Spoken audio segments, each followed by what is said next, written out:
Ano po, nanay?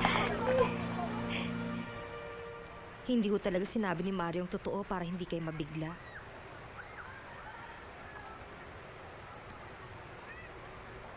Hinanap ko siya sa London. Pati na sa mga katabing lugar pero talagang hindi ko siya makita. May nakapagsabi sa akin na nasa Scotland daw siya, doon nagtayo ng bagong business. Inay, hindi ko naman ho alam na iiwan ako ni Fernando. Ang sabi niya sa akin, pakakasalan daw ho niya ako. Inay, patawarin niyo na ako.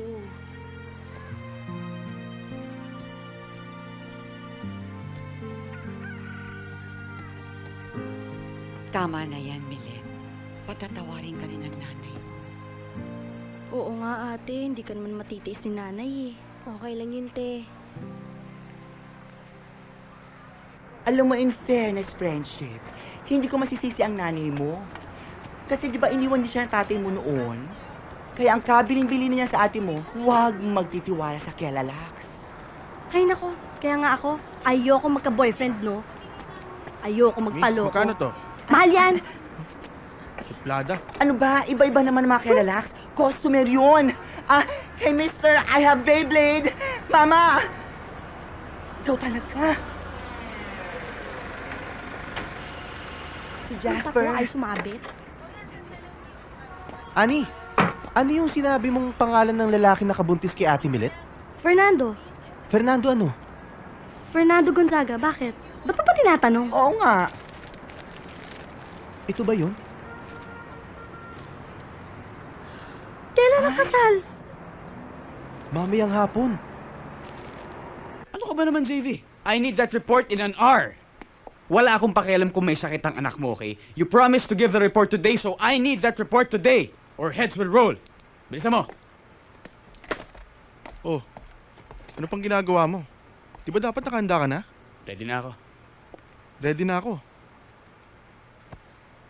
Alam mo, yung kasal parang production meeting lang yan eh. Darating, mangyayari, matatapos. Pero paghahanda mo siyempre muna yan, di ba? Tapos pagkatapos, umbalik ka na rin sa trabaho after honeymoon. Odette! Odette! Sir. Sabihin mo kay JV, sa simbahan na lang niya dalhin yung report. Pakikabit naman, ha? Bilis! Late na ako! Sandali lang po. Ayusin mo, ha? Okay na? Sabihin mo kay JV, ha? Halika na. Sige po. Ingat. Mag-iingat po kayo. Ay.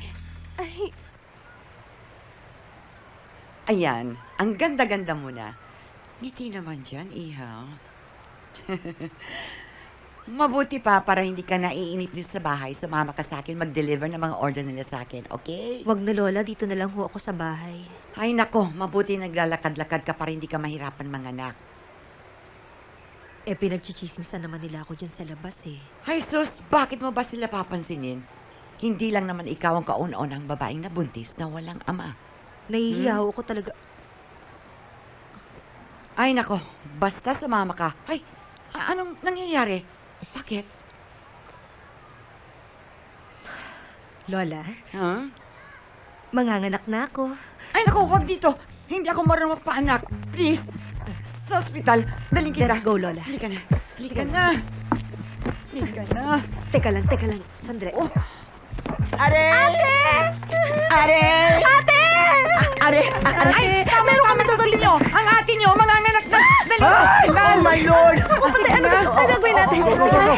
Aray, sandali. Go ba ito? Yes, of course. Abot ko sa dito. Okay, dahan-dahan. Hinanam mo. Okay, dahan-dahan lang, ate. Dahan-dahan. Okay, step by Mga step. kapitbahay, tulungan nyo kami. Mga kapitbahay. Mga friends. Mamaya nga pala, pagkatapos ng ceremony, sumama ka sa akin sa meeting, okay? Paano reception? Hahabol na lang tayo. Yes, Dad. Fernando, Dad, pagkatapos ng honeymoon ninyo ni Tricia, pag-uusapan na namin ang papanya merger ng ating mga negosyo. Okay na.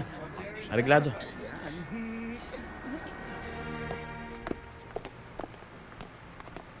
Ewan ko.